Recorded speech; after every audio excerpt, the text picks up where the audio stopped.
Então, pessoal, dando continuidade ao nosso curso de cálculo diferencial integral 1,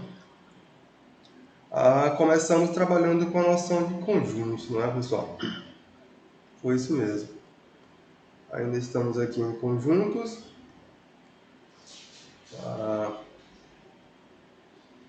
Como já sabemos o que é um conjunto, podemos agora definir a noção de função, pessoal. Dá para fazer isso. O que vem ser uma função?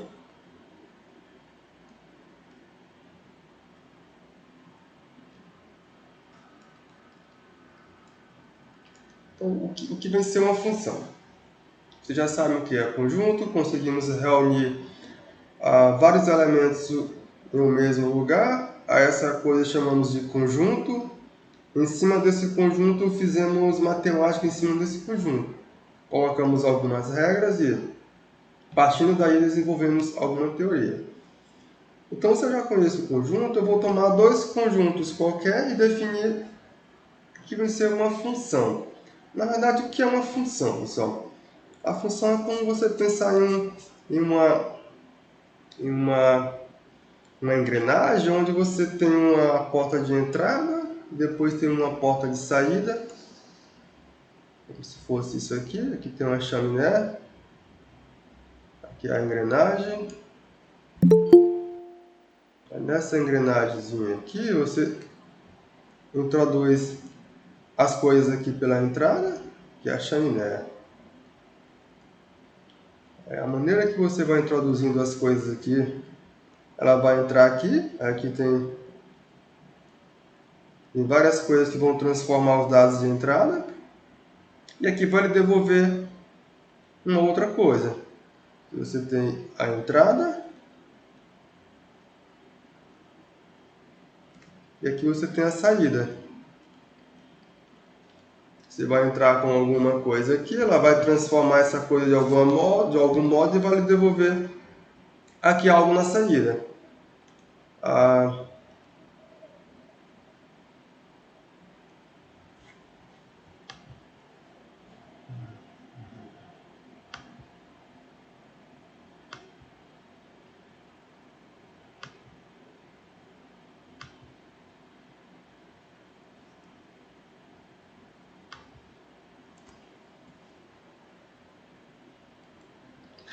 Formalmente, pessoal, você faz isso, ou seja, essa engrenagem ela vai respeitar uma lei. É isso que vai fazer essa coisa funcionar.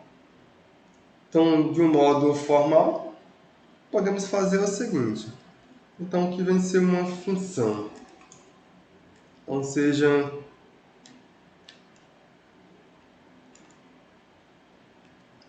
eu tenho dois conjuntos, eu tenho x, eu tenho y,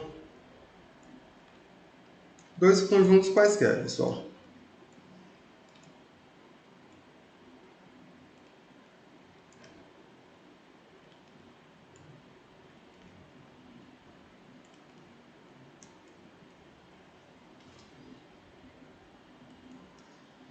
Então, uma função, pessoal, uma função será simplesmente uma função.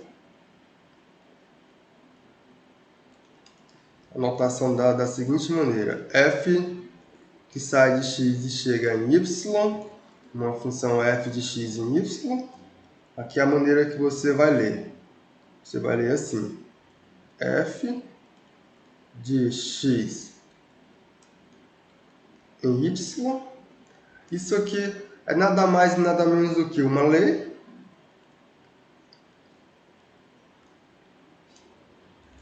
Aí, para não confundir com a lei no sentido de que a gente usa no dia a dia, eu vou colocar uma lei. A lei o que, né, pessoal?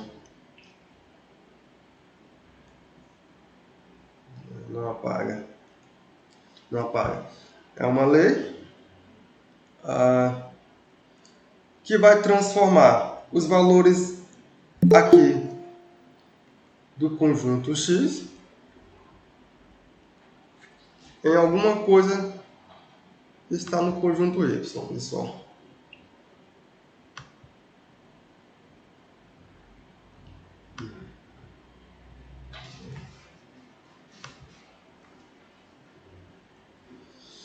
Então é uma lei. É uma lei que associa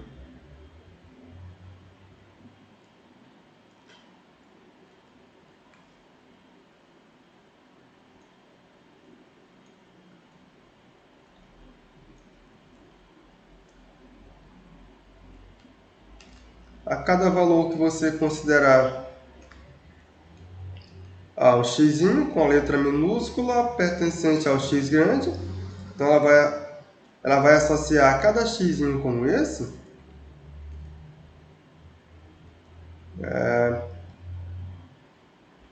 um valor ou um elemento y dado simplesmente por f em x, pessoal.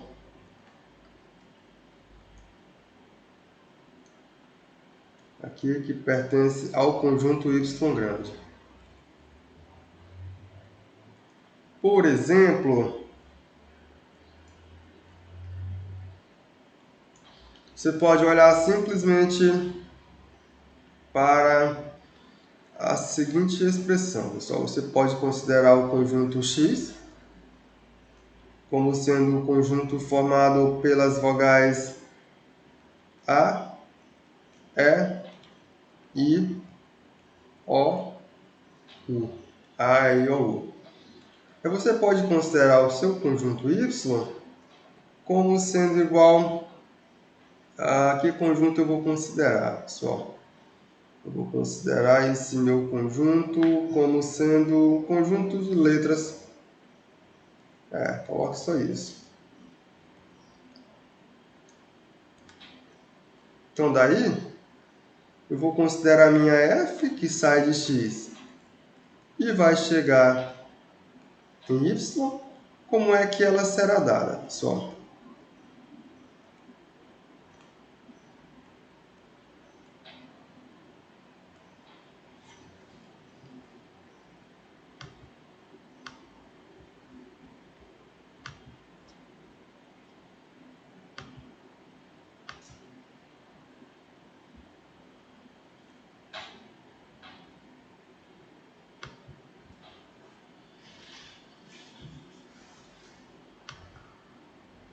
Vamos lá, vamos lá, vamos lá.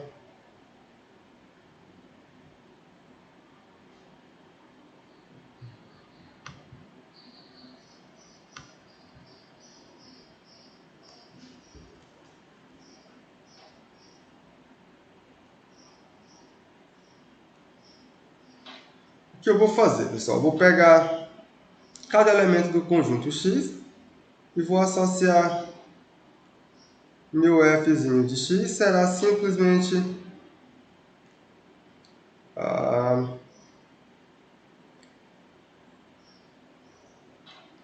aqui eu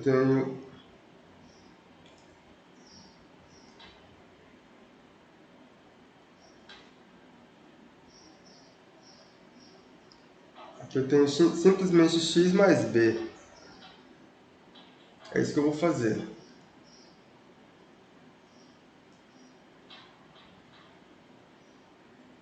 Então isso aqui é uma função.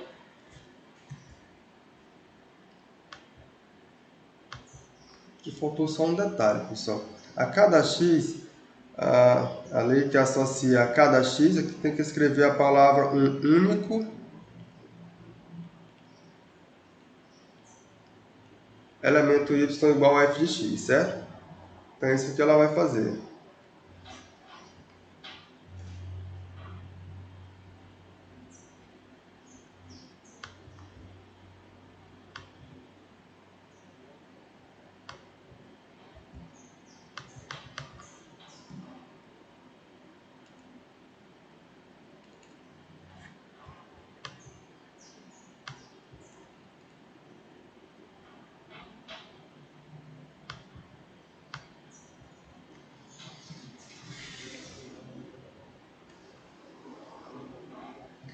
Então, o que vai acontecer?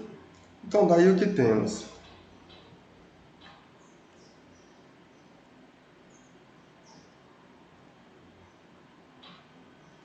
A. O que venceu f de A? Ele é simplesmente A mais B?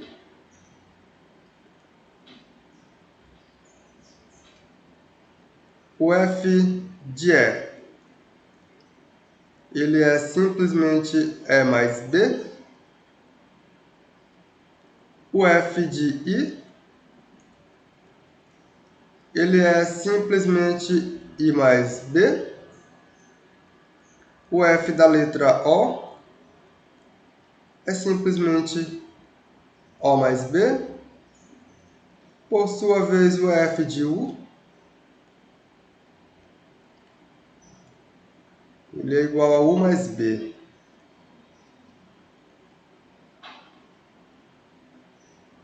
Então, a cada valor que está em x, eu associei um elemento em y. Fazendo essa é a lei que vai governar a nossa função, pessoal. Essa aqui. Essa lei aqui. Ela pega o x e soma esse nosso x com o b. Então, é basicamente isso que ela faz. Certinho? Então, essa é a noção de função. Aí, o que podemos dizer é o seguinte. Quando você olhar para uma função, você pode extrair as seguintes informações. Então, seja... Tenho f que sai de um conjunto x. Chegando em y, eu tenho uma função.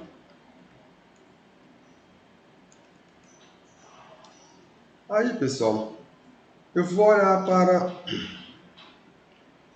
esse meu conjunto x. Por exemplo, eu vou pegar o subconjunto dele, onde essa minha função faz sentido. Então, o subconjunto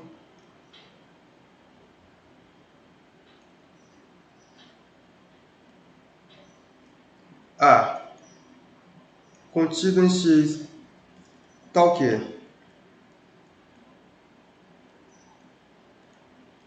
Essa função f ela faz sentido, tá o quê?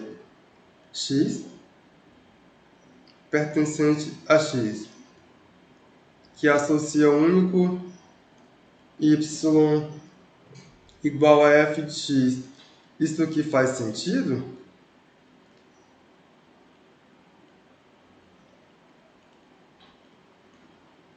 Isso aqui é chamado simplesmente de domínio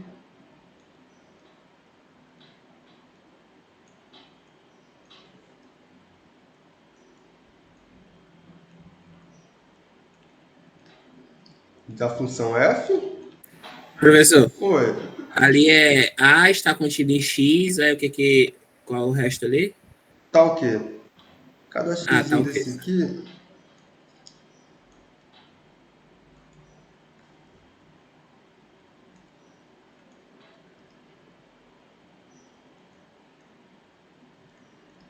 tá o quê? Você vai tomar um xzinho pertencente a x. Você vai ganhar que essa relação faz sentido. Então é chamado domínio da função f, pessoal. Por sua vez, o conjunto de todos os y que são gerados a partir dessa relação dada aqui em cima também vai receber um nome especial. Ou seja, isso aqui vai produzir a você alguma coisa que mora em y e será chamado de conjunto imagem, pessoal. Então, por sua vez,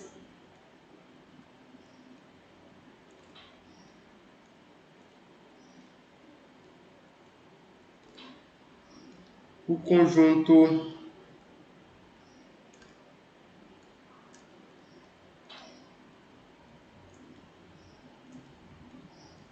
de todos os y iguais a f de x, pessoal. Onde esse x mora no domínio da nossa função,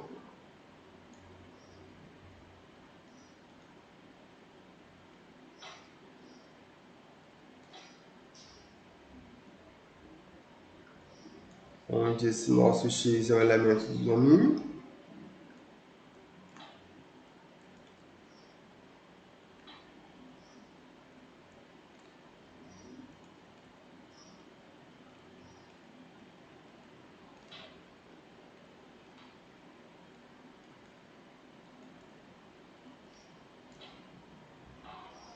Ele recebe um nome especial, ele é chamado de conjunto imagem.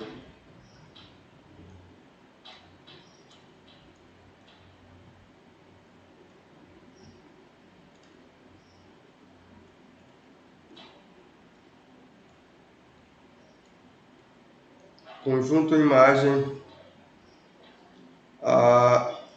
do domínio, no caso aqui, A, contido em X, por F. Como que será a notação, pessoal? A notação é a seguinte. A notação para o conjunto imagem será esta aqui, que é formada por todo x que pertence a esse nosso domínio.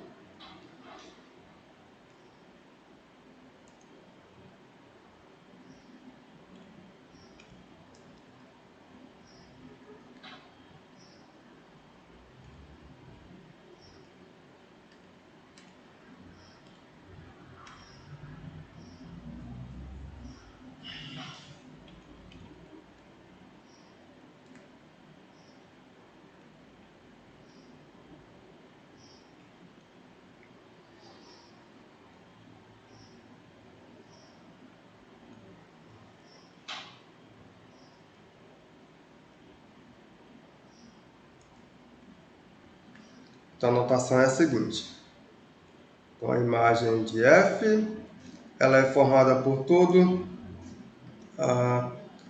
y igual a f de x,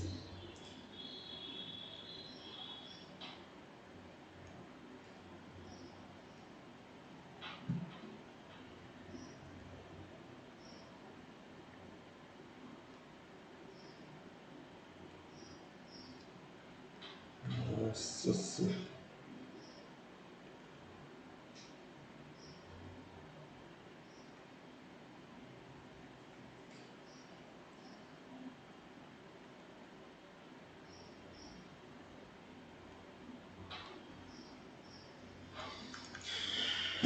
Só um instante aí que deu uma travada aqui, mas já retorna. Vamos lá, vamos lá.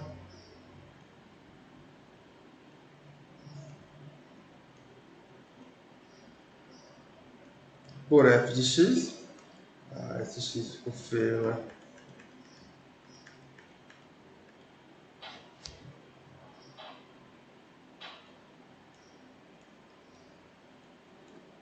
Tá ok. Esse nosso x pertence ao nosso domínio, no caso é A contido em x.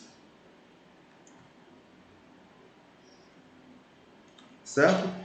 Aí também convém escrever esse domínio, pessoal, simplesmente por D índice F. Podemos fazer isso, não tem nenhum problema, certo? Então podemos escrever A simplesmente por D índice F. Você pode acrescentar esse F justamente no conjunto aqui na imagem. Eu posso simplesmente abrir um parêntese e colocar A, para ficar claro que a imagem de F é em A. Ou então eu posso retirar e deixar da maneira como está aqui, se não tiver nenhum perigo de confusão, pessoal. Aí você pode deixar dessa forma aqui mesmo, certo? Então, sempre que houver alguma confusão, você pode expressar isso em termos de um A. E se não tiver nenhuma confusão, tira esse A daqui.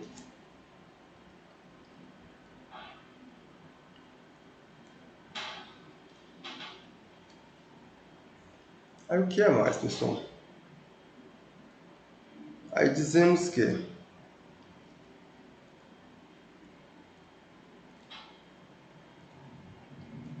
uma função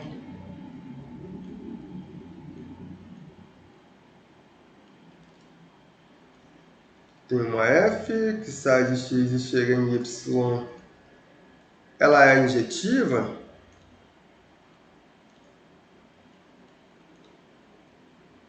se o seguinte acontecer, pessoal. Se para todo a x e y que você considerar dentro desse nosso conjunto x, que ele vai passar a ser o domínio, porque eu não estou colocando nenhuma restrição.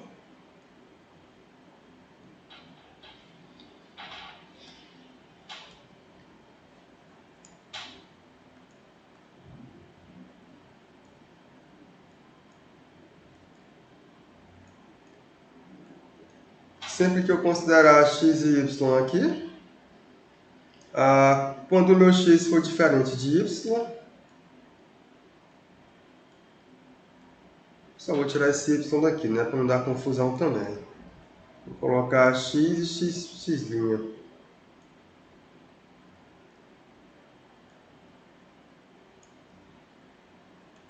Vou escrever assim, x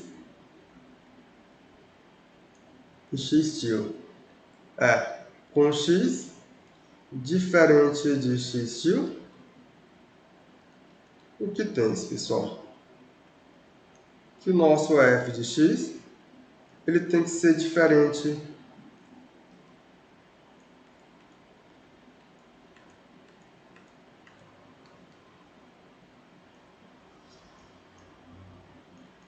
do f de x'. Ou equivalentemente,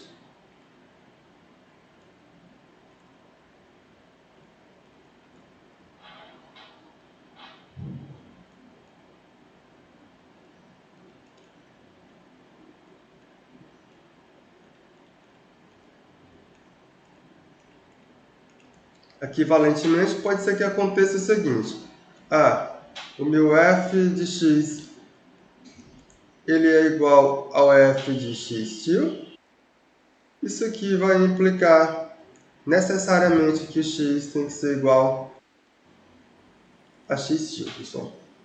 Então, aqui é uma função que é uma função injetiva. Por exemplo,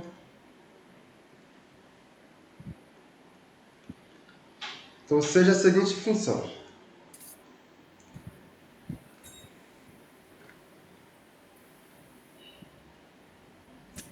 Vou considerar a função, tem uma f, essa minha f faz o que, né, pessoal?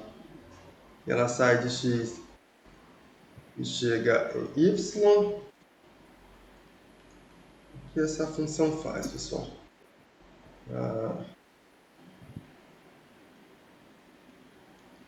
Onde esse nosso x eu vou considerar novamente o conjunto formado pelas vogais.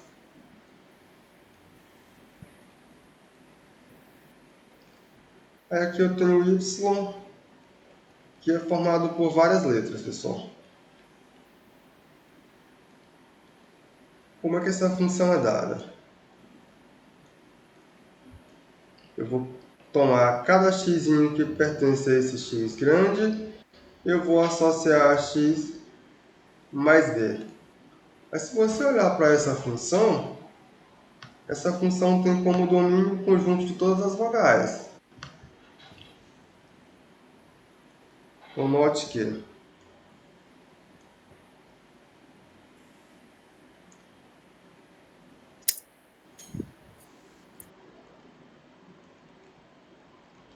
o domínio da função é simplesmente o conjunto formado por todas as vogais A, E, I, O e U. A imagem dessa função, pessoal, aplicada a esse conjunto, vai dar vai dar x mais b, tal que esse meu x ele é uma vogal. Então essa é a nossa imagem, certo? Domínio aqui imagem. Será que essa função é injetiva? Então temos ainda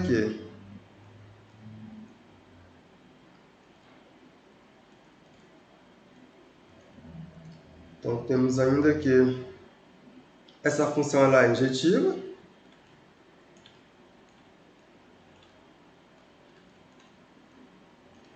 Pois quando você olhar para f de x, isso aqui sendo igual a um f de x tio, isso aqui vai nos dizer que x mais b é igual a x tio mais b. Quando você olhar para essa relação, você pode fazer o testezinho lá, porque a quantidade de elementos ela é bem pequena. Só tem A, E, I, O, U. Então será que A mais B é igual a E mais B? A mais B é igual a I mais B? A mais B é igual a O mais B? A mais B é igual a U mais B? Você vai concluir que isso aqui não vai poder acontecer, porque nesse caso o x tem que ser igual a x tio. Então você vai ganhar aqui x necessariamente tem que ser igual a x tio. Então, por definição, estou diante de uma função que é injetiva.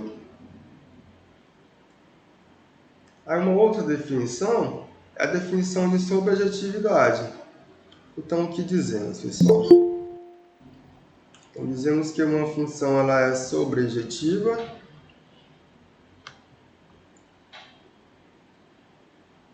se o seguinte acontecer.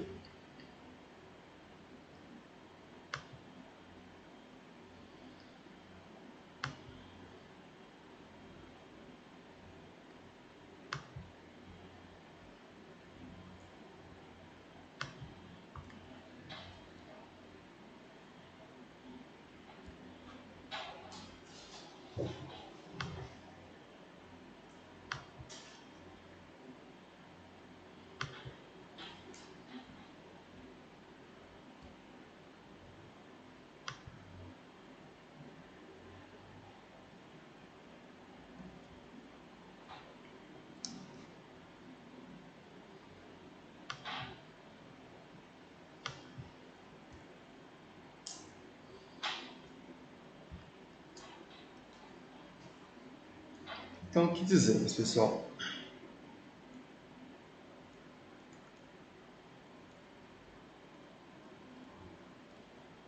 Dizemos que uma função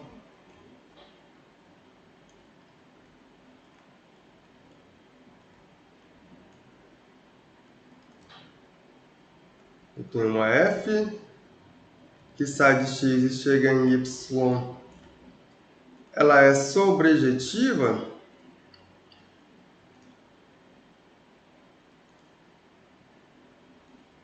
se o seguinte acontecer. Se para todo x que você considerar, para todo y que você considerar,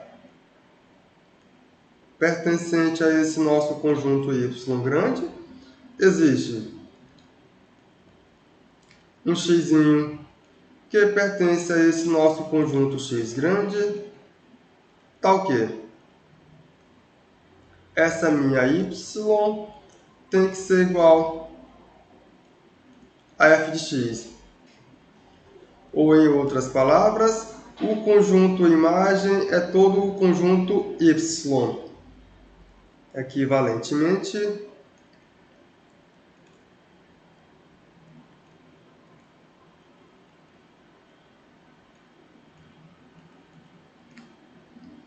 o conjunto imagem de f, ele é simplesmente igual a todo o conjunto y, pessoal.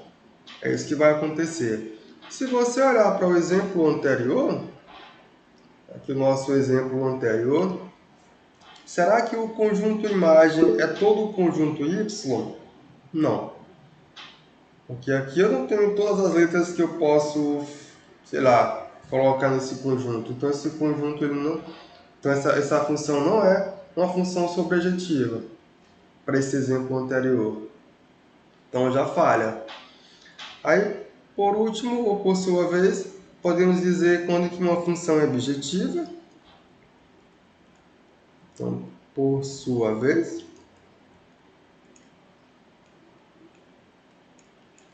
dizemos que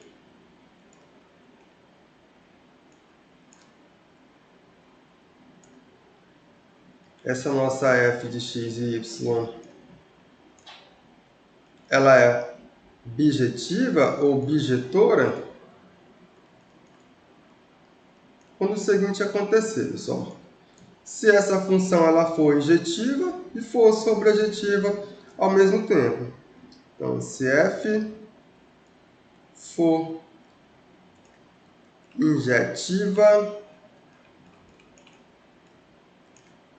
e sobrejetiva,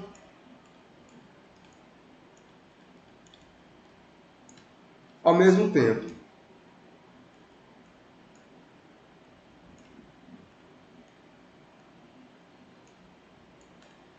Aí estamos diante de uma função... Professor, com licença. Tá ouvindo? Estou ouvindo. Professor? Estou ouvindo, sim.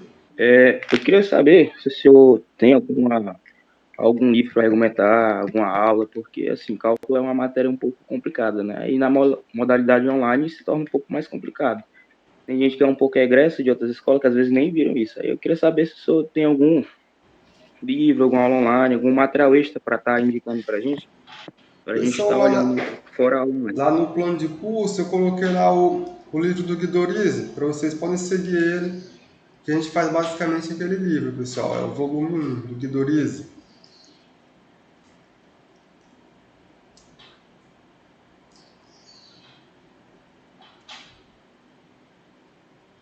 Vocês podem seguir ele.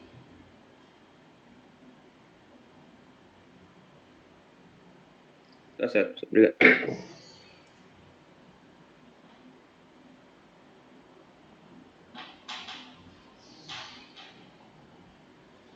Aí, pessoal, então aqui eu já sei quando que eu tenho uma função em um conjunto qualquer. Sei quando essa função é injetiva, quando que ela é sobrejetiva, quando que ela é bijetiva. Então, o que vamos fazer? Agora eu abandono a noção de função por um instante, porque essa noção de função está muito geral. Ela está simplesmente considerando conjuntos quaisquer. E vamos tratar de aperfeiçoar os nossos conjuntos a fim de trabalhar com funções, mas não no sentido de um conjunto qualquer, mas em um conjunto específico que é o que queremos chegar, que é o conjunto dos números reais. Eu volto novamente e passamos a estudar o conjunto dos números naturais. Então aqui a gente dá uma pausa para funções, vem aqui, depois vamos voltar. Vou querer somente essa definição para que eu possa definir o conjunto dos números naturais. Então aqui vem ser o conjunto dos números naturais, pessoal. Então o conjunto dos números naturais será o conjunto representado por essa letra aqui, certo? Vamos representar ele dessa forma aqui.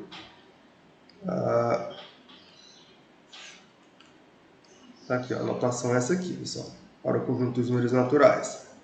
Então, o conjunto dos números naturais, essa notação, como é que esse conjunto ele é caracterizado, pessoal? Esse conjunto ele é caracterizado... Ficou muito longo. Deixa eu diminuir o zoom.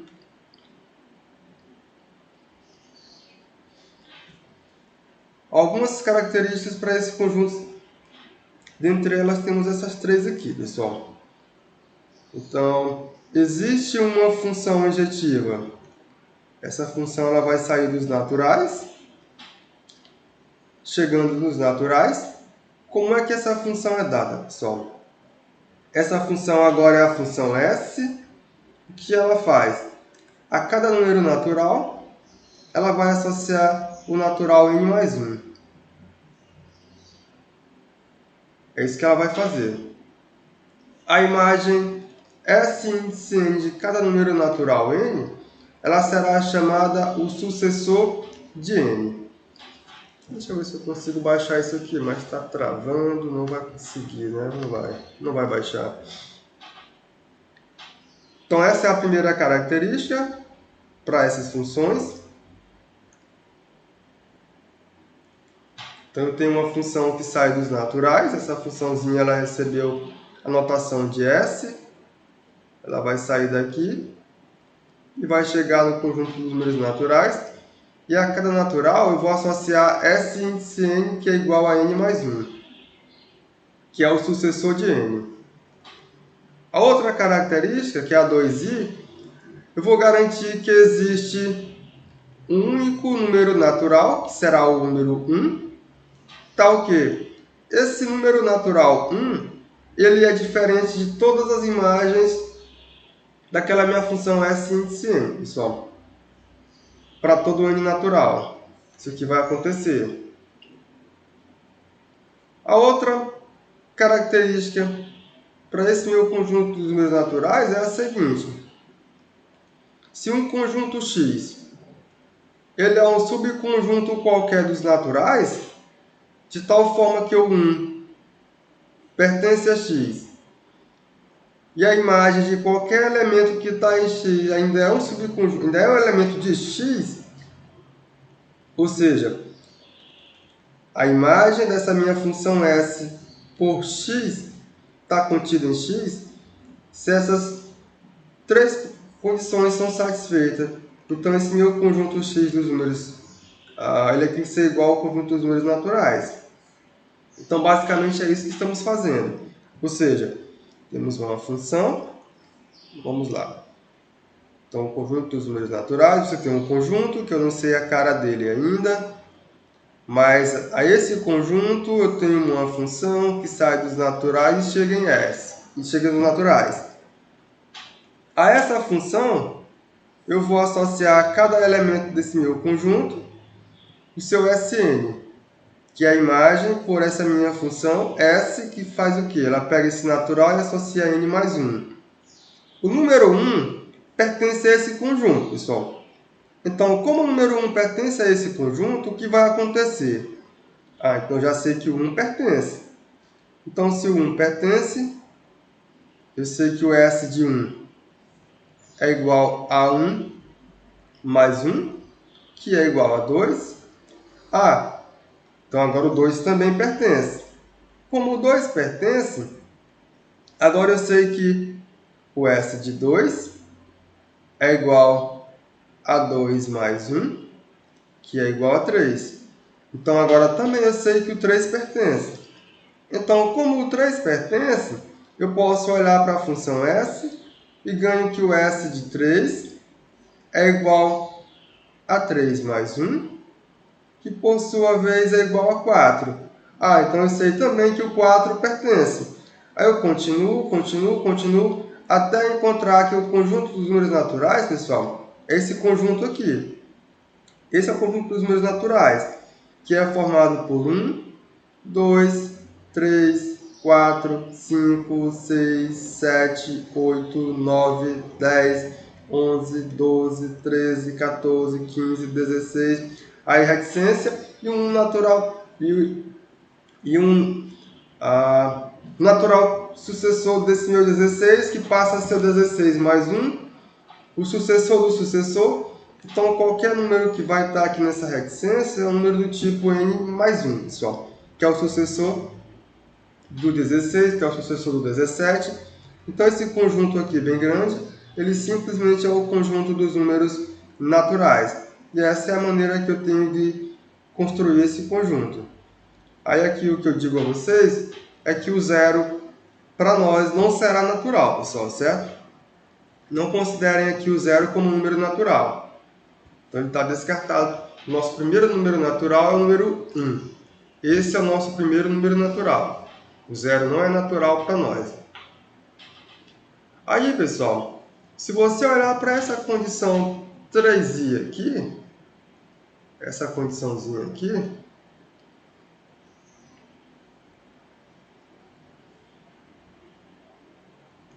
o que essa condição vai fornecer a você é o seguinte.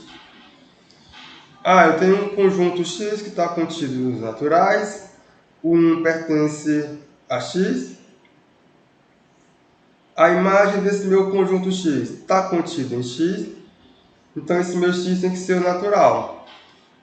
Essa condição 3, na verdade, ela é mais do que uma condição, pessoal, certo? Ela vai ser simplesmente chamada como uma proposição, mas eu vou apresentar ela a vocês não em termos de proposição. Ele vai dar um princípio, que é o chamado princípio de indução, que eu inicio logo a seguir. E mais, essas três condições aqui, tanto aí como A2i e como A3i, são chamadas de axioma, ou seja, são condições que temos que aceitar para que possamos construir o nosso resultado. Então, são axiomas. Esses três axiomas eles vão caracterizar o conjunto dos números naturais. Então, aqui a regra é essa. Então, a regra é essa e a gente começa a construir a matemática em cima dessas regras aqui, pessoal. Não podemos burlar as regras não, certo? Então, aqui são os nossos axiomas, que são as regras que temos que cumprir, para que possamos estar dentro do negócio bem dado. E voltando aqui para a condição 3, a condição 3 ela possui o seguinte princípio, que é o chamado princípio de indução.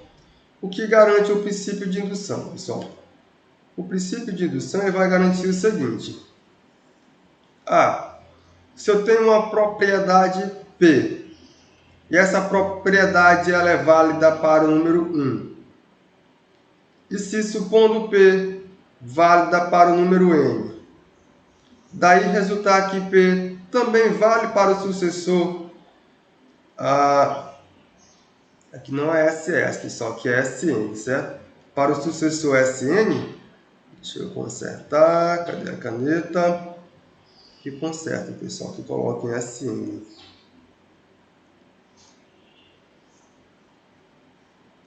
Então, essa minha propriedade P, ela será válida para todos os números naturais.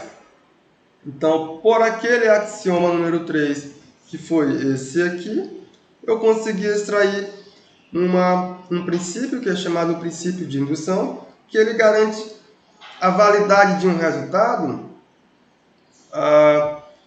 sendo que esse resultado tem como base, ou essa propriedade tem como base, tomar valores naturais. Ele garante quando que isso é válido. Ou seja, eu tenho uma propriedade que eu sei que ela vale para 1, ela vale para 2, ela vale para 3, ela vale para 4, para 5, vale para 10, vale para 11. E eu quero garantir que essa minha propriedade vale para o 13, para o 14, para o 100, para o 1000, para o 1001, para o 1000 e tanto. Eu quero que ela seja válida para todos os naturais. Como é que eu garanto que essa propriedade é válida para todos esses naturais? Essa condição aqui, que é o princípio de indução, ela está garantindo isso a você, pessoal. Então, aqui você tem a propriedade. A propriedade, sei lá, alguma coisa aqui vai acontecer dentro da propriedade. Essa minha propriedade, ela está definida com base no conjunto dos números naturais. Aí o que eu fiz foi o seguinte, eu verifiquei que se eu considerar o n igual a 1, considerei o n igual a 1, o que está aqui é verdade, certo? E se eu supor que a expressão que está aqui, ou a regra que está aqui, ela é válida simplesmente para um n igual a k natural, que eu não sei quem é, mas eu tomei um qualquer, um genérico, e em seguida eu consegui mostrar, pessoal, que essa condição que está aqui, ela vale para SK, que é o K mais 1. Então eu posso ficar despreocupado, porque eu sei que essa minha condição ela será válida para todos os números naturais. É isso que estamos dizendo. Por exemplo, podemos considerar como exemplo esse exemplo aqui, pessoal. O exemplo é o seguinte.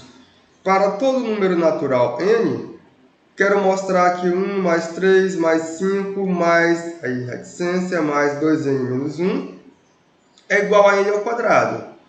Então, o que é a nossa propriedade aqui, pessoal?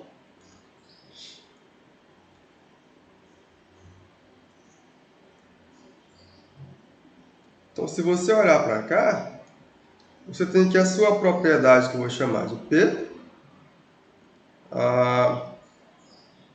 Como é que ela é dada? Ela é simplesmente, você quer aqui para todo número natural. Quando você olhar para essa soma aqui, 1 mais 3 mais 5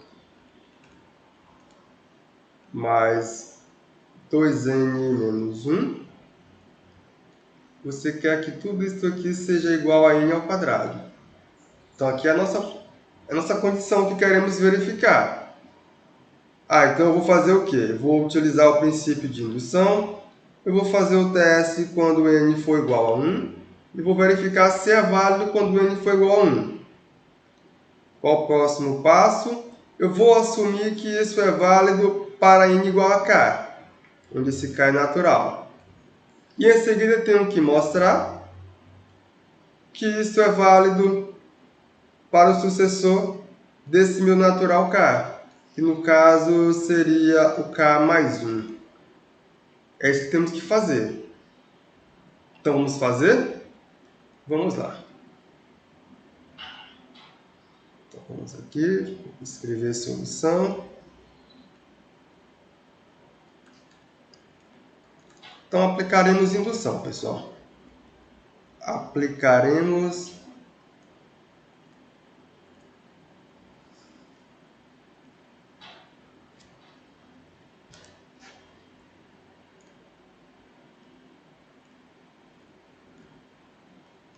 Aplicaremos indução sobre o nosso n natural para mostrar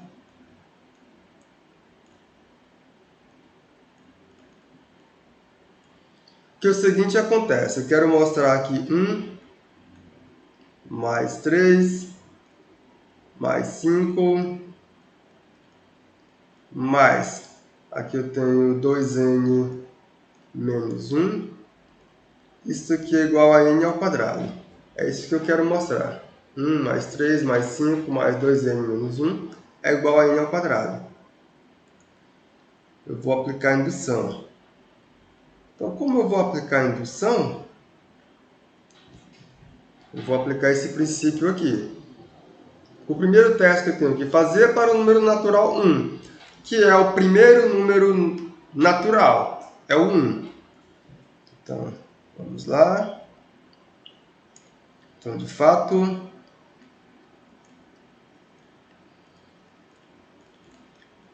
para n igual a 1, o que temos, pessoal, para n igual a 1?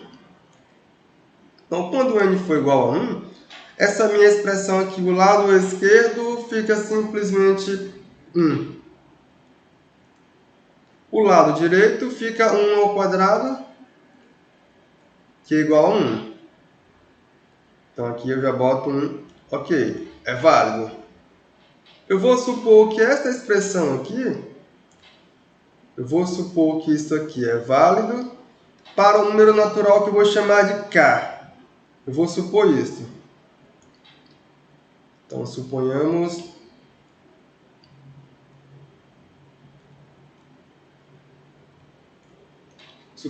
que a igualdade seja válida.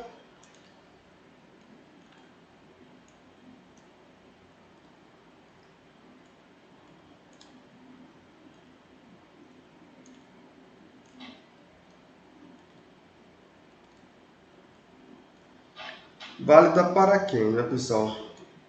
Para um certo n igual a k natural.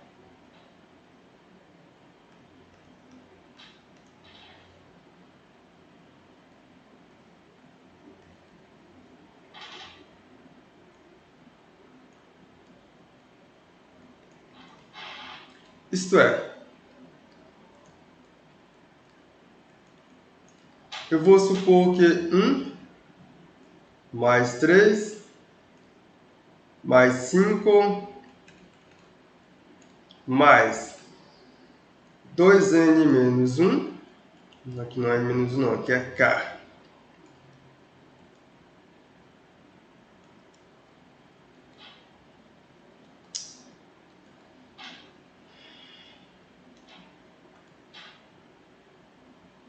Mais 2k menos 1 seja igual a k ao quadrado, pessoal. Eu vou supor que isso aqui acontece. Eu não estou provando nada ainda não, só supondo. Aí eu vou chamar essa relação aqui de hipótese de indução. Esse é o nome que ela vai receber. Então, o nome que ela recebe é simplesmente hipótese de indução, pessoal. Eu vou chamar tudo isso aqui de hipótese de indução.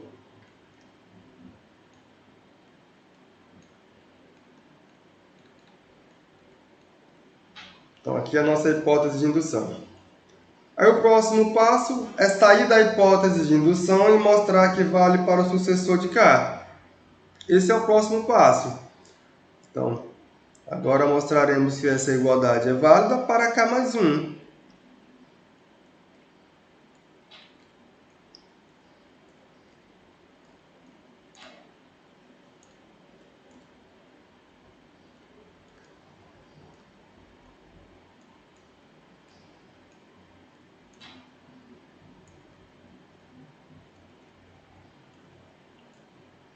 Nossa.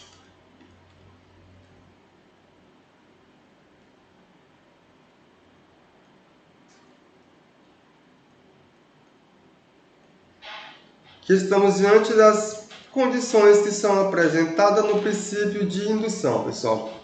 Então, isso que eu quero mostrar. Então, de fato ou com efeito, vou colocar com efeito.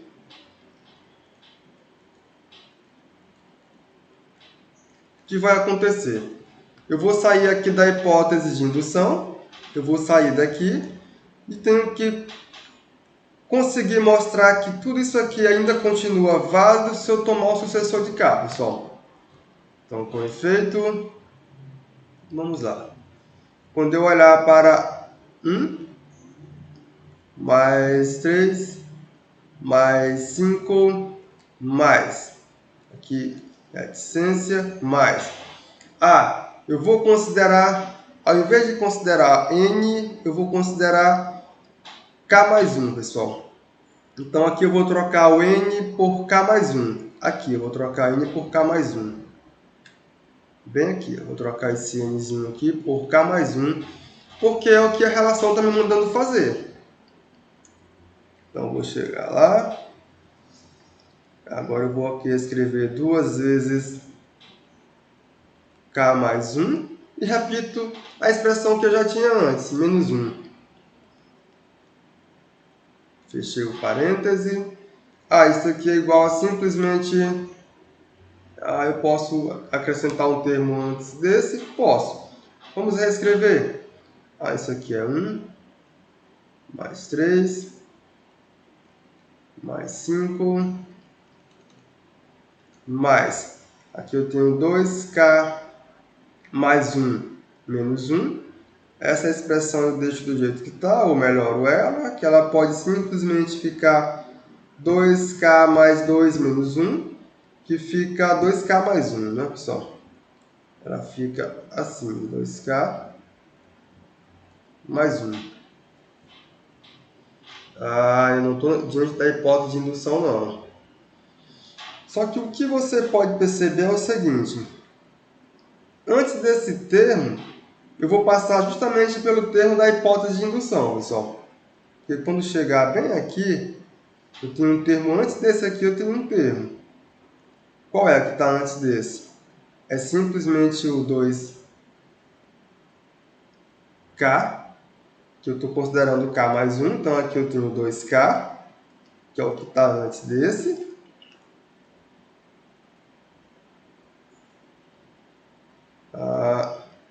Menos 1. Depois desse termo é que vem esse. Ele não apareceu aqui, mas ele está implícito. Então, eu já posso escrever ele aqui. Vamos colocar ele aqui para que possa aparecer nossa hipótese de indução. Então, vou escrever esse termo aqui. Mais. Então, aqui eu tenho 2K menos 1. Mais. Agora sim, eu escrevo 2K mais 1, que é essa expressão aqui. Aí, se você olhar para cá, você vai perceber que tudo isso aqui é hipótese de indução, pessoal. Perceba, aqui ela apareceu, a hipótese de indução. Quando eu somo até o 2K menos 1, eu tenho uma hipótese de indução. Então isso aqui é igual a K ao quadrado. Então tudo isso aqui passa a ser igual a K ao quadrado. Então eu vou trocar essa expressão aqui, porque eu vou utilizar a hipótese de indução. HI significa hipótese de indução. Então isso aqui é igual a K ao quadrado. Mais.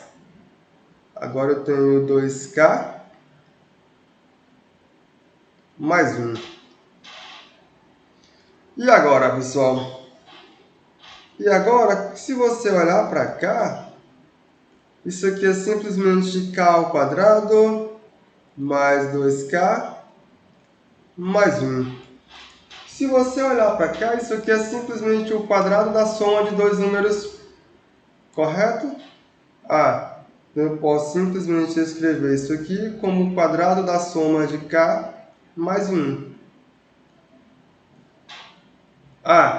Então essa minha relação, quando eu troquei o K, quando eu troquei o N por K, eu assumi que ela é válida e consegui mostrar que ela é válida para K mais 1. Isto é, ou seja, eu ganho que 1 mais 3 mais 5 mais 2 que multiplica K mais 1 menos 1. Isto aqui é igual a K mais 1 ao quadrado. Eu consegui mostrar que vale para o sucessor de K. Portanto, pessoal, a nossa relação ela é válida para todos os números naturais. Portanto, eu posso simplesmente concluir, portanto, por indução,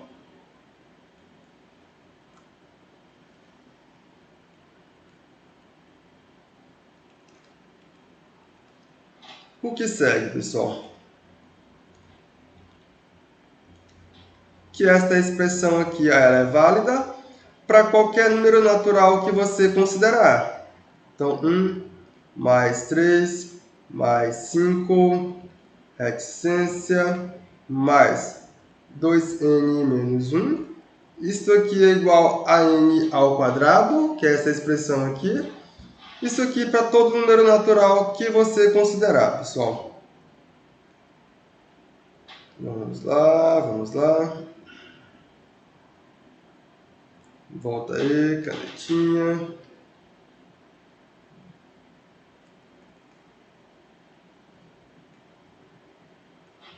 Nossa.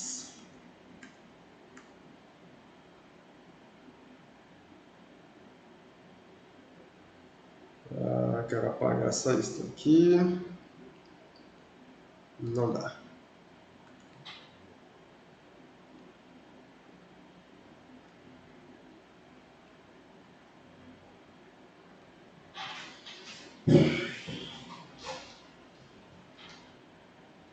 Então segue que isso aqui é verdade.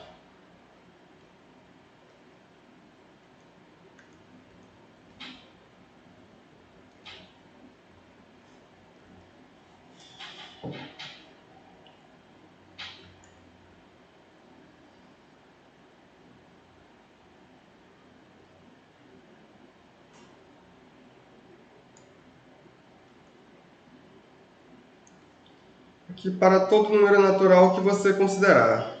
Não vai para escrever mais, mas é verdade.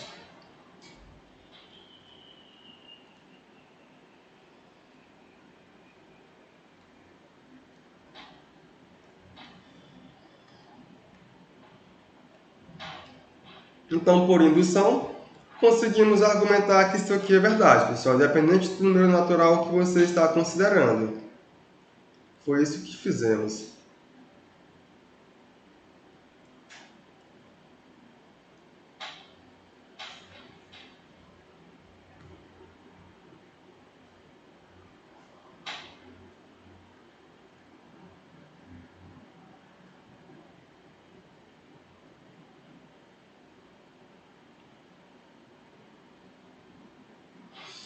Então, pessoal, aí sobre esse conjunto, porque agora temos um conjunto, que é o conjunto dos números naturais.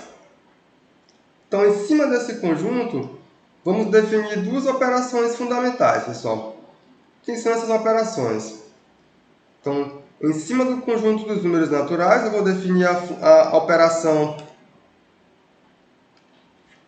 vamos lá.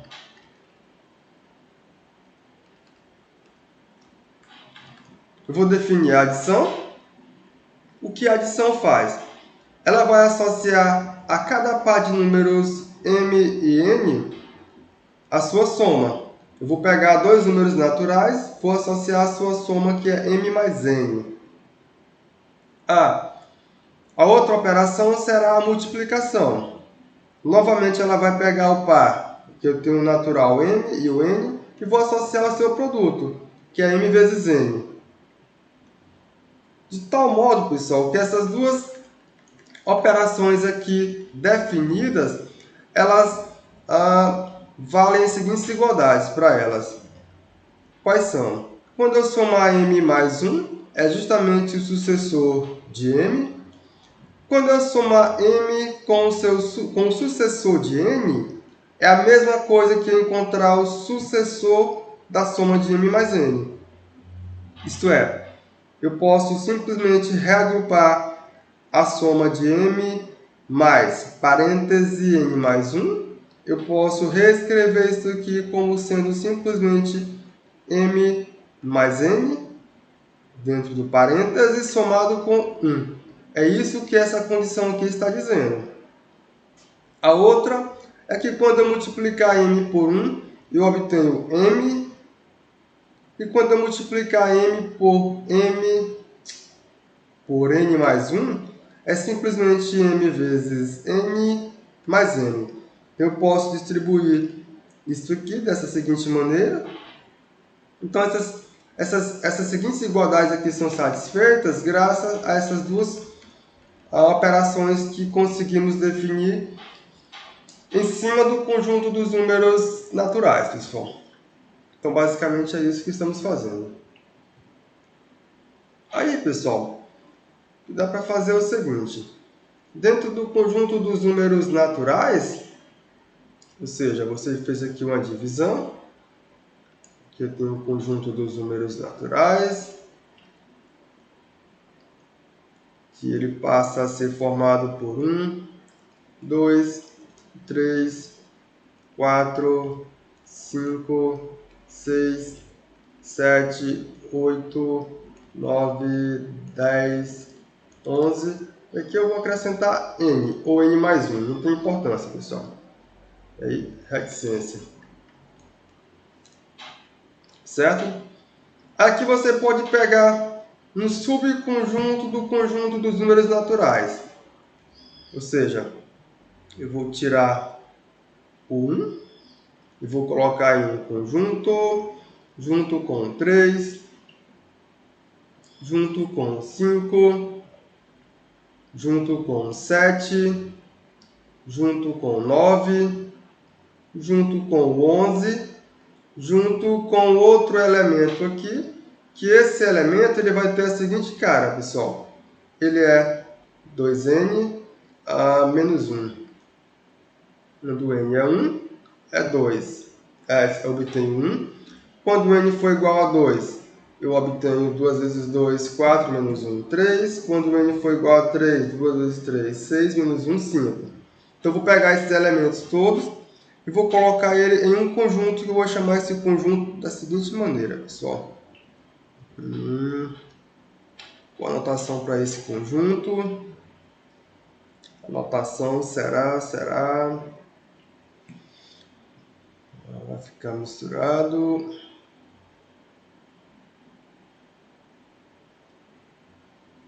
Eu vou chamar esse conjunto de uma notação que eu vou utilizar. Ah, já sei. Eu vou chamar ele assim, pessoal. O conjunto é esse. Ele é formado por 1, 3, 5, 7, 9, 11, aí reticência, 2n menos 1. Esse é o conjunto, que é simplesmente o conjunto dos números ímpares.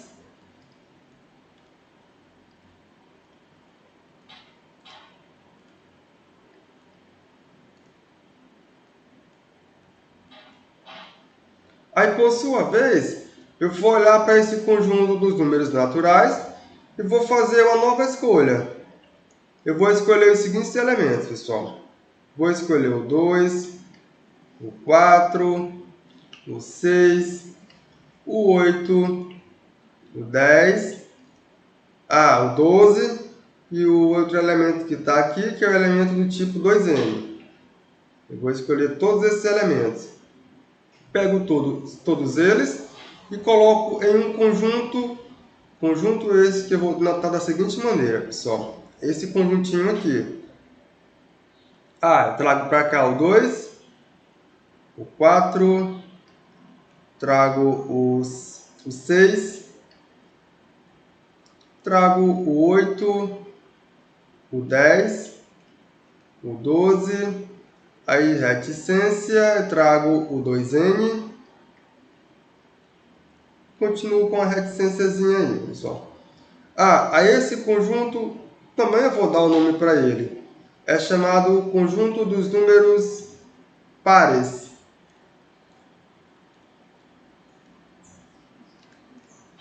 É isso que vamos fazer. Então aqui são os ímpares e aqui são os pares. Certo? Então eu tenho que esses dois conjuntos são subconjuntos dos números naturais. Eu consegui extrair eles com essa relaçãozinha aqui, pessoal. Então daí quando você olhar, pessoal, daí todo número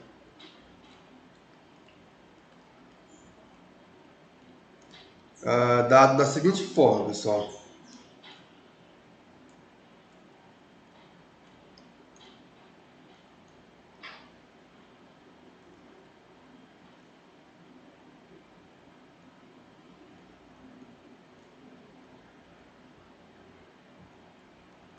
Tá aqui, eu vou pegar esse meu número.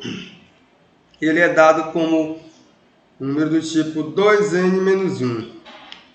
Aqui onde esse n é um número natural, então esse númerozinho aqui ele é um número ímpar.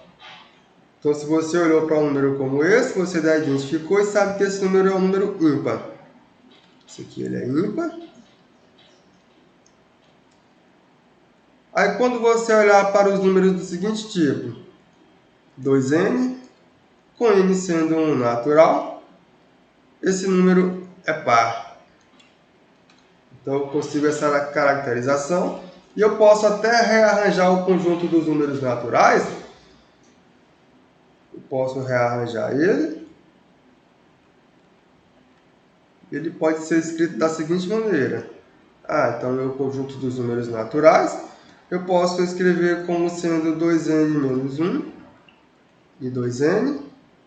Tal que esse meu n é natural. Eu posso estar escrevendo esse conjunto desse jeito.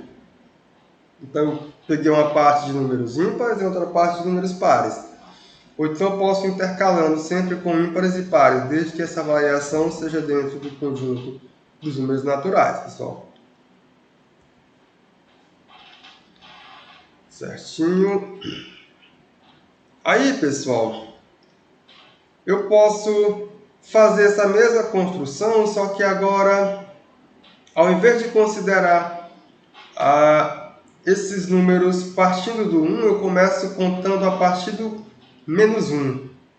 Quando eu faço isso, eu obtenho ainda uma quantidade bem grande de elementos. Eu faço essa mesma construção. E sei lá, eu obtenho esse conjunto que eu vou chamar de menos natural. Esse meu conjunto, ele vem aqui, reticência, reticência, reticência. Ele tem o menos 11, ele tem o menos 10, ele possui o menos 9, o menos 8, o menos 7, o menos 6, o menos 5, o menos 4, o menos 3, o menos 2, o menos 1. Eu pego esse conjunto aqui. Aí em seguida eu vou fazer o quê? Eu vou unir esse conjunto com o zero, porque para cada natural que você considerar, se você olhar para a soma desse natural com um elemento desse conjunto aqui, vai dar alguma coisa. Vai dar uma estrelinha. Ou seja, se você pegar um M pertencente a esse menos M, e você em seguida pegar um M que pertence agora ao conjunto dos números naturais, então o que temos, pessoal? Se você for tentar fazer M mais M, você vai obter que isso aqui é igual a uma estrela. Essa estrela aqui, você vai chamar ela de um nome especial. Ela será o nosso zero, certo? Então, isso aqui será igual a zero. Aí você pode fazer o seguinte.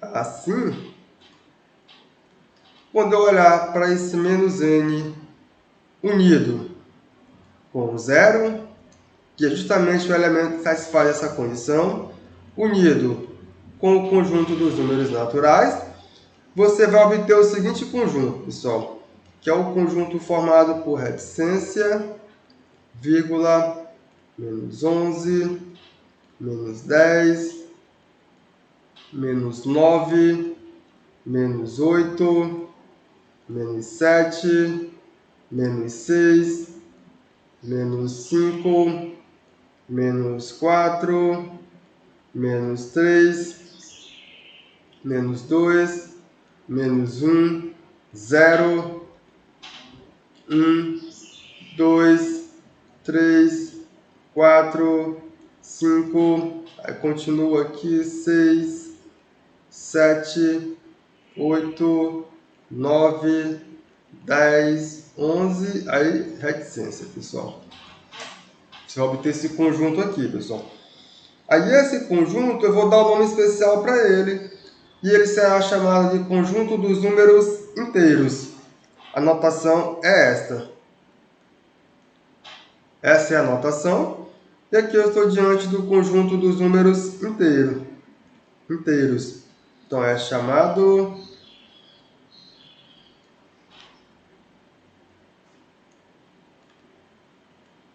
conjunto dos números inteiros.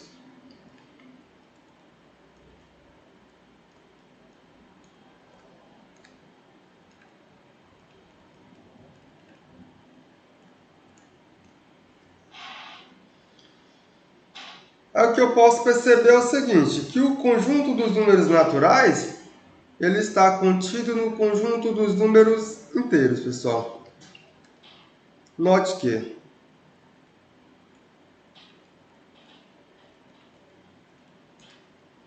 o conjunto dos números naturais, ele está contido no conjunto dos números inteiros. É isso que dá para fazer, ou que dá para verificar.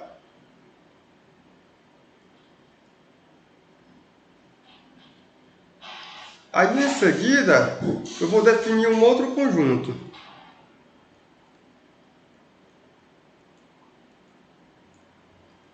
Em seguida, o que eu vou fazer é o seguinte.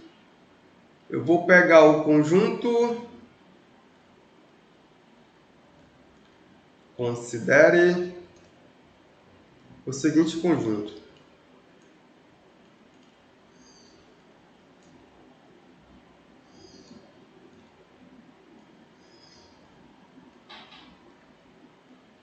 Esse meu conjunto, ele será formado por todo número do tipo, ou melhor, por todo elemento do tipo m sobre n, tal que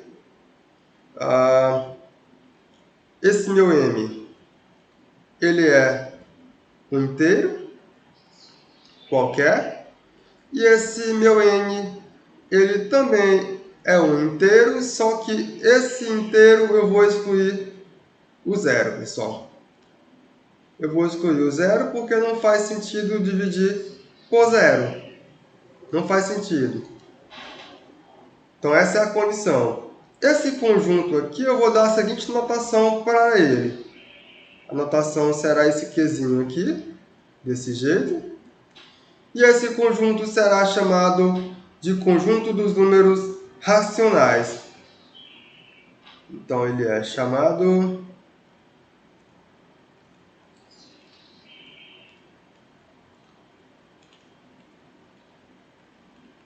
conjunto dos números racionais.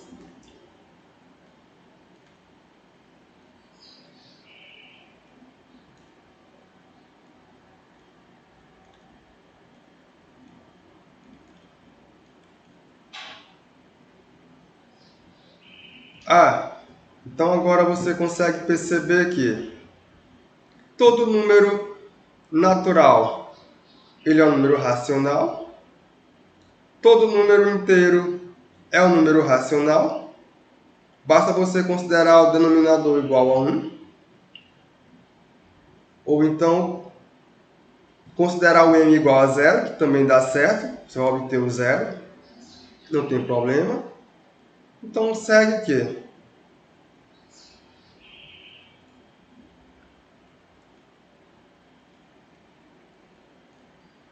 Os naturais. Ele é um subconjunto dos inteiros. E os inteiros, por sua vez,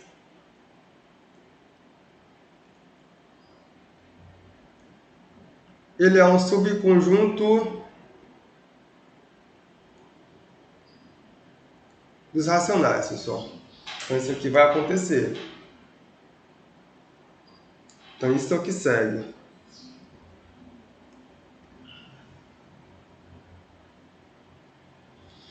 Então, se você tomar um elemento do tipo 3,5, isso aqui é o racional.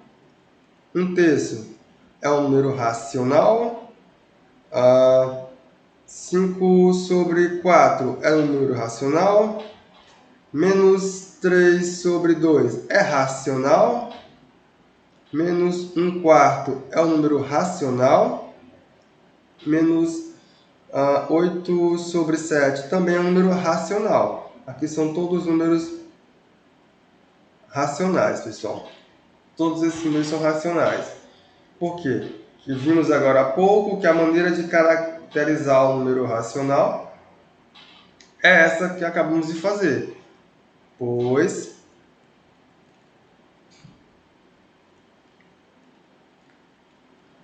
todo número racional, como é que ele é dado? Ele é simplesmente um número do tipo m sobre n, onde m é um inteiro. Esse meu natural, esse meu m, ele é um inteiro. E esse meu n, ele também é um inteiro, só que esse inteiro é diferente de zero. Então eu consigo escrever todos os números racionais desse jeito aqui, pessoal, desse formato aqui.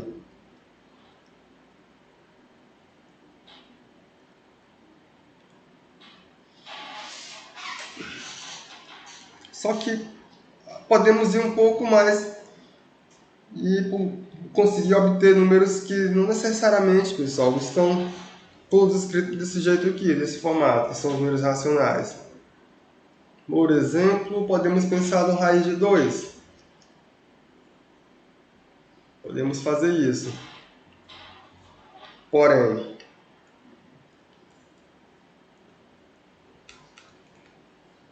raiz quadrada de 2, ele não é racional.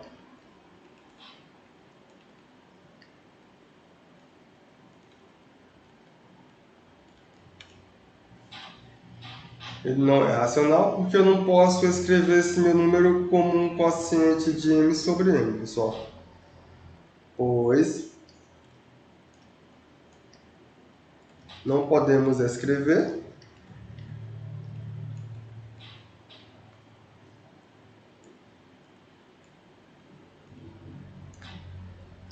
raiz de 2 como sendo igual a m sobre n, onde esse meu m é um número inteiro, e esse n também sendo um número inteiro, não nulo.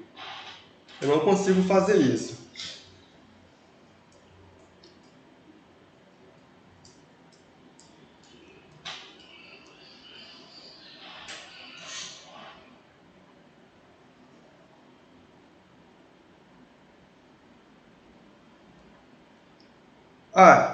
Então, intuitivamente apareceu uma nova cara para esses números, além dos números racionais, pessoal. E esses números têm que estar em algum lugar. Algum lugar eles vão ter que aparecer. Esses números que não são racionais, mas que existem. Então, para isso, temos que criar um ambiente maior, que é o conjunto dos números reais, que ele vai absorver tanto os racionais como esses números que não são racionais, que vamos acabar chamando de irracionais, pessoal, que vocês viram que existem. Por exemplo, o raiz de 2. Ele é um número irracional. Então, vamos colocar todo mundo dentro de um conjunto maior. E a esse conjunto maior vamos chamar de conjunto dos números reais. É isso que vamos fazer, pessoal.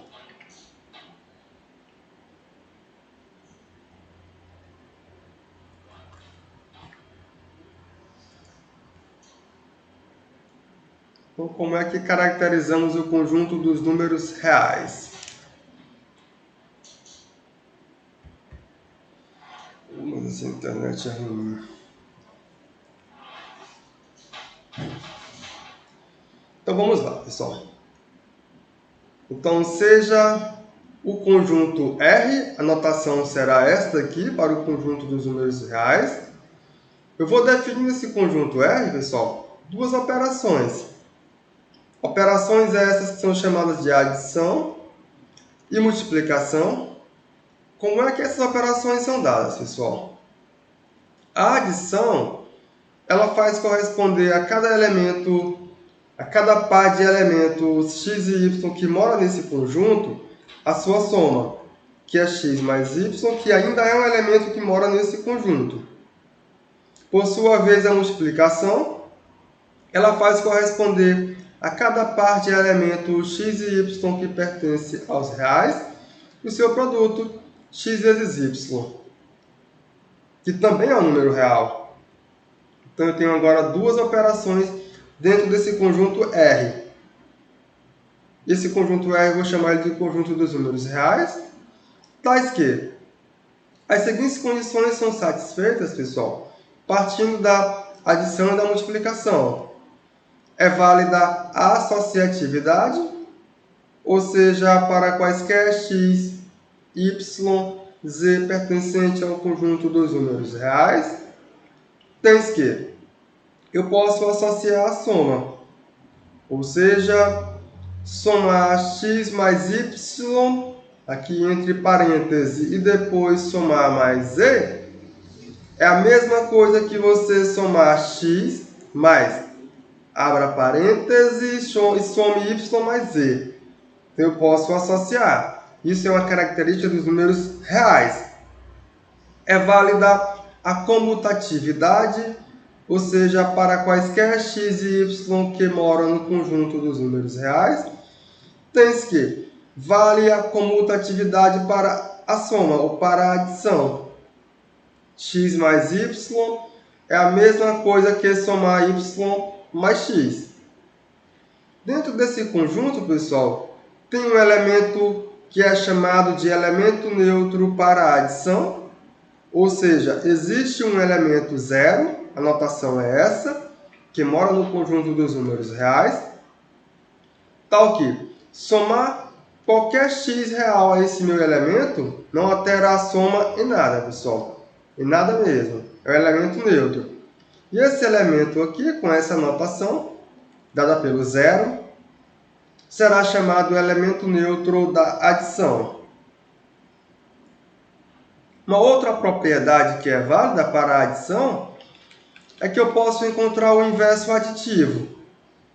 Ou seja, para todo x pertencente ao conjunto dos números reais, esse conjuntinho R, existe um elemento denotado por menos x, que também pertence a R, perceba, tal que, quando eu somar x mais, eu vou fazer a adição de x mais esse meu elemento menos x, isso aqui comuta, e é simplesmente menos x mais x, que é igual a zero. Então, esse elemento menos x aqui, que também pertence ao conjunto dos números reais, ele será chamado o inverso aditivo de x, pessoal. Então, para a adição, eu tenho 1, 2, 3, 4 propriedades que seguem diretamente da adição. Continuando, eu vou olhar agora para a multiplicação. Então, com relação à multiplicação, eu sei que a multiplicação ela vai obedecer 5 propriedades, pessoal. Quem são essas propriedades? Vale a associatividade para a multiplicação, ou seja, para quaisquer x, y e z pertencentes aos conjuntos dos números reais, eu posso fazer a seguinte associação. Eu abro parêntese, faço o produto de x vezes y, depois multiplico com z. Isso aqui é igual a simplesmente x, que multiplica, aqui eu abro parêntese, que multiplica y vezes z. Então aqui eu fiz a associatividade para a multiplicação. É válida a comutatividade também para a multiplicação, assim como para a adição, ou seja, para quaisquer x e y que pertencem ao conjunto dos números reais, eu tenho que o produto de x vezes y é igual ao produto de y vezes x. Então eu posso comutar em relação à multiplicação. Para a multiplicação, pessoal, também eu garanto a existência de um elemento neutro.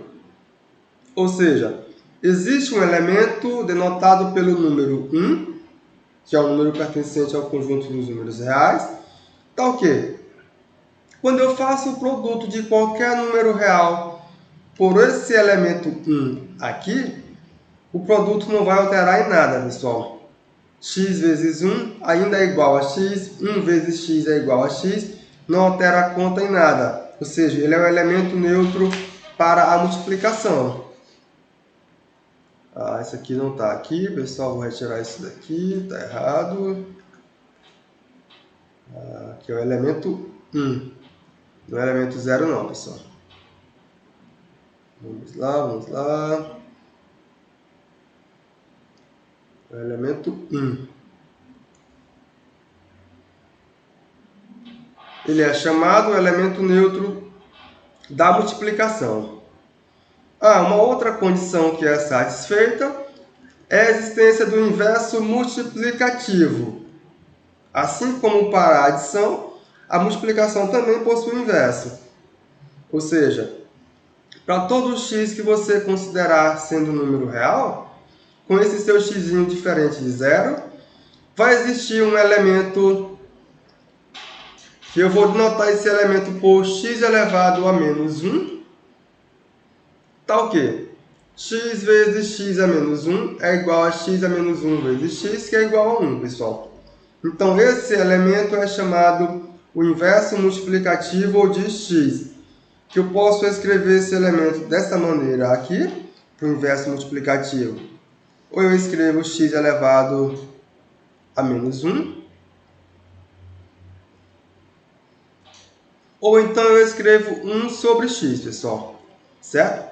Eu posso escrever dessa forma aqui, lembrando que esse x tem que ser diferente de zero. Aqui eu estou diante do inverso multiplicativo. Então, para cada x eu garanto que existe 1, e ele é único, x como esse, tá ok. Essa condição é satisfeita. Quando eu faço o produto de x vezes o seu inverso, isso aqui tem que ser igual ao elemento neutro da multiplicação, que é o 1. E por último, é válida a distributividade, pessoal. Então, a última condição é a distributividade que é válida.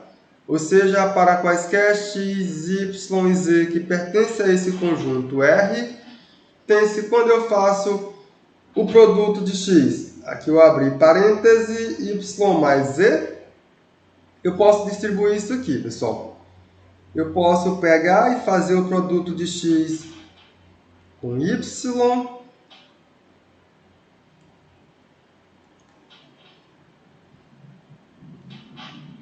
apareceu aqui. Em seguida eu faço o produto de x com z, que apareceu aqui. E somo esses valores, porque eu tenho que conservar a adição que apareceu aqui entre parênteses. Então essas 5 condições são satisfeitas. Então o conjunto R, então o conjunto R, com essas duas operações, pessoal, que é a adição e a multiplicação, satisfazendo essas 9 propriedades, ele recebe um nome especial, ele é chamado de um corpo. Mas, em particular, ele será chamado de conjunto dos números reais, pessoal. Então, esse conjunto que satisfaz tudo isso, ele é chamado conjunto dos números reais, pessoal.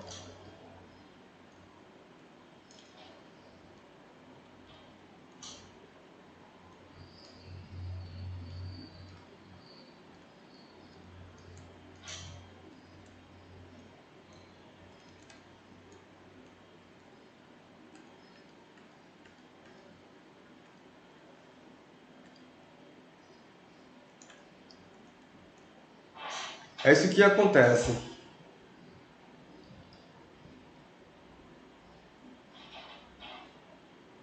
Então, o que podemos perceber? O conjunto dos números naturais está contido no conjunto dos números inteiros, está contido no conjunto dos números racionais, que por sua vez está contido no conjunto dos números reais. Por quê, pessoal?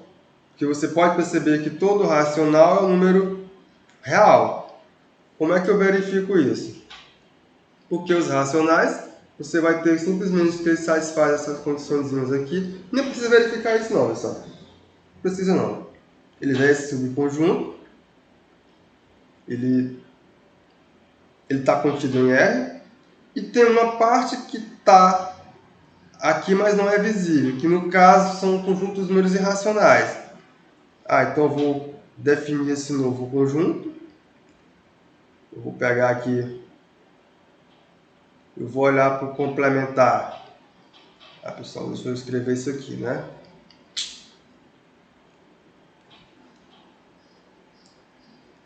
Aqui, ó.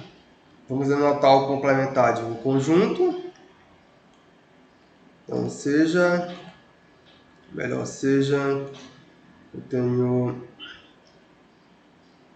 x, eu tenho y, dois conjuntos, são conjuntos quaisquer.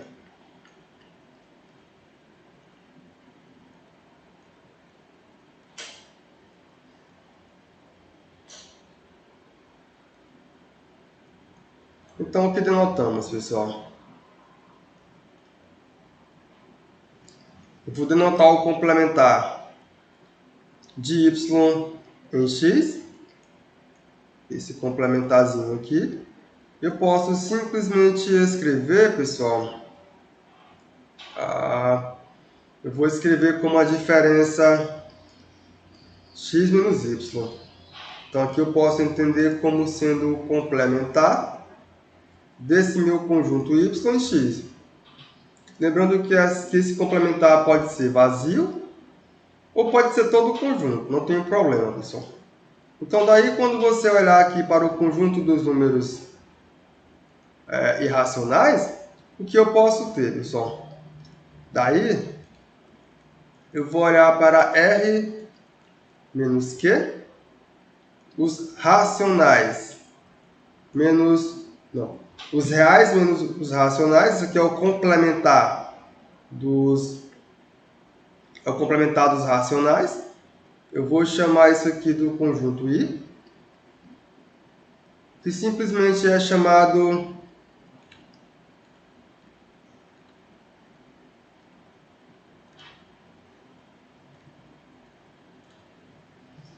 conjunto dos números irracionais.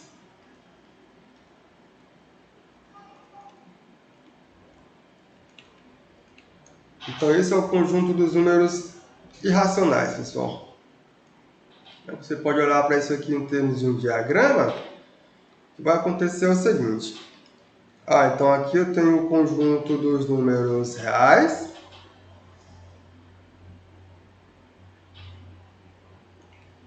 Aqui eu tenho o conjunto dos números racionais.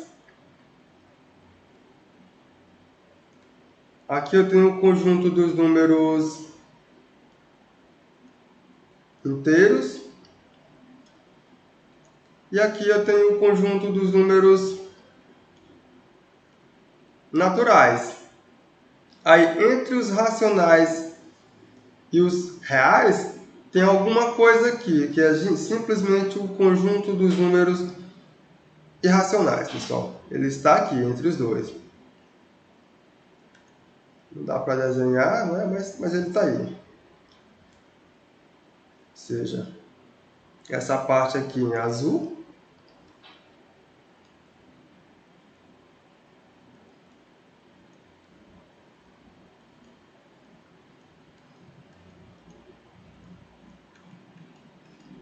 Essa parte contém somente números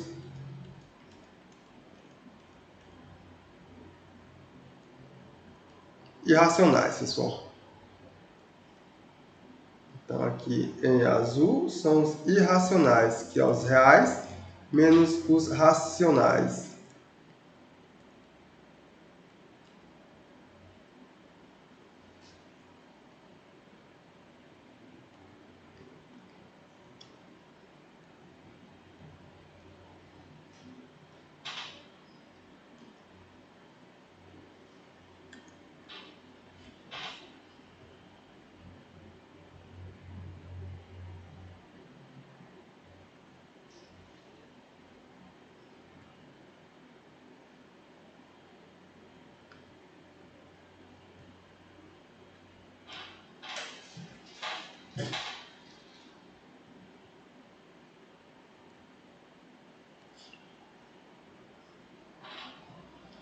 Aí, pessoal, você pode ainda olhar para o conjunto dos números reais e considerar o conjunto R+, que é esse conjuntinho aqui. Ele é um subconjunto dos números reais, que é simplesmente chamado conjunto dos números reais positivo. Ele cumpre algumas condições. Dentre essas condições, eu tenho que a soma e o produto de dois números positivos são positivos, ou seja, eu peguei x e y que pertencem a R+. Então, quando eu somar x mais y, ainda tem um elemento em R+. E quando eu olhar para o produto de x com y, ainda tem um elemento em R+, pessoal. A segunda condição é que, dado qualquer x pertencente a R+, exatamente uma das três alternativas seguintes vão ocorrer. Ou esse meu x, dado x pertencente a R+, não, pessoal, aqui tira esse R+ aqui, certo? Só fica sem sentido. Tira esse sinal de mais daqui.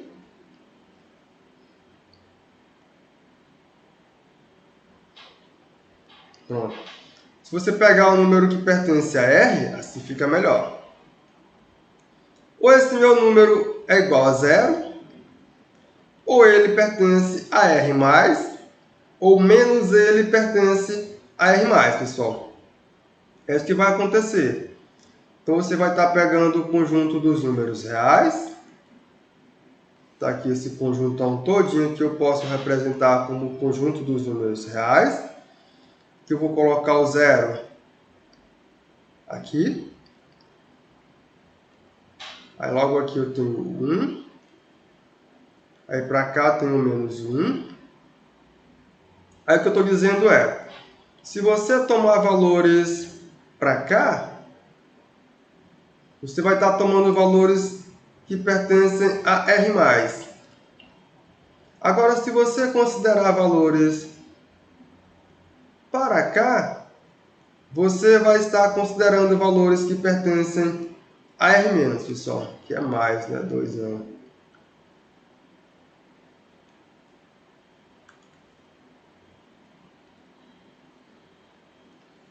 Então, eu consegui dividir o conjunto dos números reais de uma nova maneira, como os reais positivos e os reais negativos, desde que eu represente os reais negativos por essa notação aqui. Ou seja, quando é que o número ele é negativo? Quando menos ele pertencer a R+, pessoal. Você pegou um xzinho aqui, tomei um xzinho aqui. Esse meu x é negativo porque menos esse valor, ele pertence a R+. Essa é a condição para que você possa ter uma divisão do conjunto dos números reais entre negativos, positivos, e bem no centro da divisão você vai ter o 0. Então eu posso simplesmente escrever o conjunto dos números reais desta forma aqui, pessoal. Então o conjunto dos números reais, ele passa a ser a união de R- com o 0 unido com o R+, certo? Em R- estão os números reais negativos. Em R+, estão os números reais positivos. E professor, vai fazer chamada, vai? Não. É que já vai dar meio-dia e eu tenho que sair, tá, sabe? Tá ok. Aí eu vou dar uma